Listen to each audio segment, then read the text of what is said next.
I wouldn't say that I was always ambitious. When I was a kid, I was your typical kid. I got in a lot of trouble and, all that kind of, as I got older, I had a hardcore upbringing, My mother used to tell me that I was gonna be just like my father and not amount to anything and things like that. And I was gonna be pumping gas into my friends' cars. My mom did a lot of shit like that. And I'm not saying that that's what drove me, but that didn't hurt, you know what I mean? But the one thing that I can always say that I was very lucky is I always knew what I wanted to do.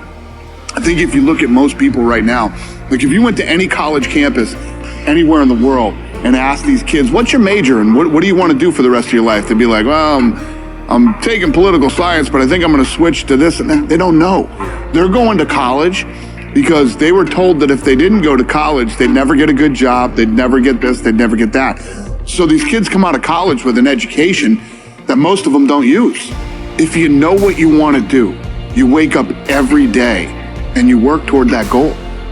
You have to get a job, you have to make money, and you have to do stuff like that. So, I had a job. I say it all the time. There's this company in Wakefield, Massachusetts called EJ Paving. And I did some paving early on in my life. Mm-hmm. That's real work.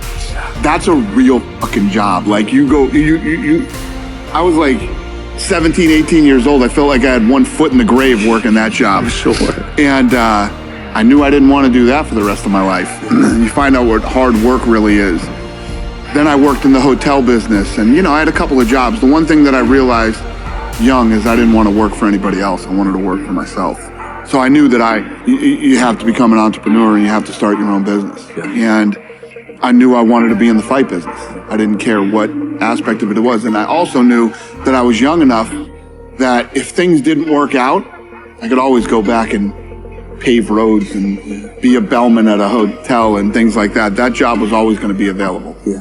So I took all the risks at a young age. If you don't take risks, you will never succeed, ever.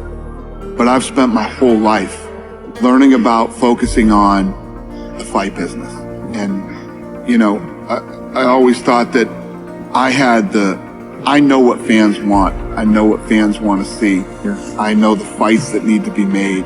I've been really good at finding young, up and coming talent. So when you put those two things together, the Fertittas and me, it was a home run. So they put up the $10 million for the first season. Then we get on, and the thing goes like this. Since we've got on ESPN, this business is going like this. Yeah. We haven't even got close to where this thing is going to be in the next 5 years. And when we sold, it was a completely different feeling for me. Yeah, you're getting a big fat check. I ain't going to be worrying about paying the fucking light bill and, my car payment, shit like that. Yeah. But I was losing what I really did. What I was doing was working with my friends every day. That was going away.